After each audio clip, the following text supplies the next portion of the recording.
আমি খুশি খান রাঁধুনি রান্নাঘরে আপনাদের স্বাগতম। আসসালামু আলাইকুম গাইস, কেমন আছেন আপনারা সবাই? আশা করি ভালো আছেন, আমিও ভালো আছি। আজকে আমি আপনাদের সাথে শেয়ার করব কাঁকরোলের দো পেঁয়াজা রেসিপি। কাঁকরোলের দো পেঁয়াজা রেসিপিটা আপনারা অনেকেই খেয়েছেন, আবার অনেকেই খাননি। যারা খাননি তাদের কাছে আমার একটা অনুরোধ রইল, আপনারা আমার মতো করে কাঁকরোলের দো পেঁয়াজাটা একবার হলেও রান্না করে দেখবেন।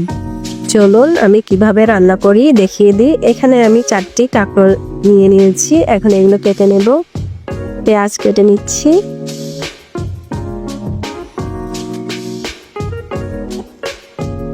কাঁচামরিচ ফালি করে নিচ্ছি,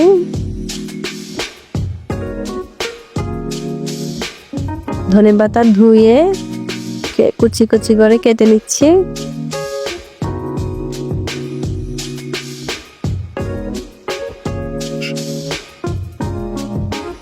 কাঁকরোলটা স্লাইস করে কেটে নিব। আমার সবগুলো কাঁকরোল কাটা হয়ে গেছে, ধুয়ে নিলাম। এখন এখানে আমি ভাজার জন্য দিয়ে দেব হলুদ 1 চামচ, লবণ আধা চামচ। এখন আমি এগুলো সুন্দর করে মেখে নেব। এখন আমি চুলায় একটা কড়াই বসিয়ে দিব,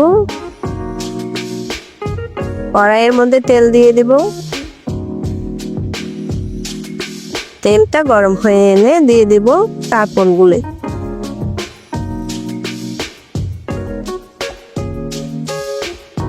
সবগুলো কাঁকরোল আমি দিয়ে দিচ্ছি।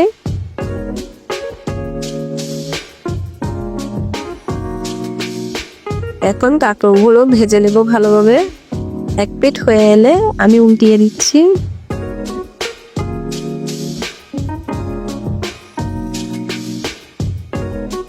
দেখুন কাঁকরোলটা ভাজা হয়ে গেছে, এখন আমি তুলে নেব।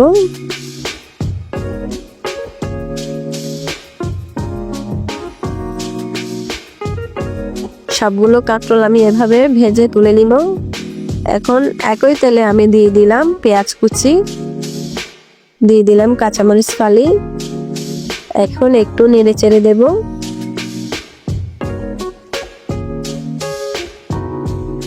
ভালো করে নেড়ে চেড়ে দিচ্ছি। দিয়ে দিব একটুখানি লবণ আমি আগেই দিয়েছি, এটা দিচ্ছি পেঁয়াজটা নরম হয়ে যাওয়ার জন্য, পেঁয়াজের জন্য। দিয়ে দিলাম আধা চামচ জিরার গুঁড়া, নেড়ে চেড়ে দিচ্ছি। দিয়ে দিলাম একটুখানি হলুদ, দিয়ে ভালো করে নেড়ে চেড়ে ভাজা ভাজা করে নেব। পেঁয়াজটা ভাজা ভাজা হয়ে এলে দিয়ে দেব ভেজে রাখা কাঁকরোলগুলি। এখন আমি সবগুলো একসাথে নেড়ে চেড়ে মিশিয়ে নেব। মেশানো হয়ে গেছে, এখন আমি দিয়ে দেব ধনেপাতা। ধনেপাতা দিয়ে আমি আবারও একটু মিশিয়ে নিচ্ছি সবগুলো। আমার কাঁকরোলটা ভাজা হয়ে গেছে, এখন আমি আপনাদেরকে নামিয়ে একটা প্লেটে পরিবেশন করে দেখিয়ে দিচ্ছি আমার কাঁকরোল ভাজাটা কেমন হয়েছে। দেখুন আমার কাঁকরোল ভাজাটা কেমন হয়েছে। ভালো লাগলে আপনারাও বাসায় তৈরি করে খাবেন, এটা আপনাদের কাছে আমার অনুরোধ। আমার এই ভিডিওটি কে কোথা থেকে দেখছেন জানাবেন।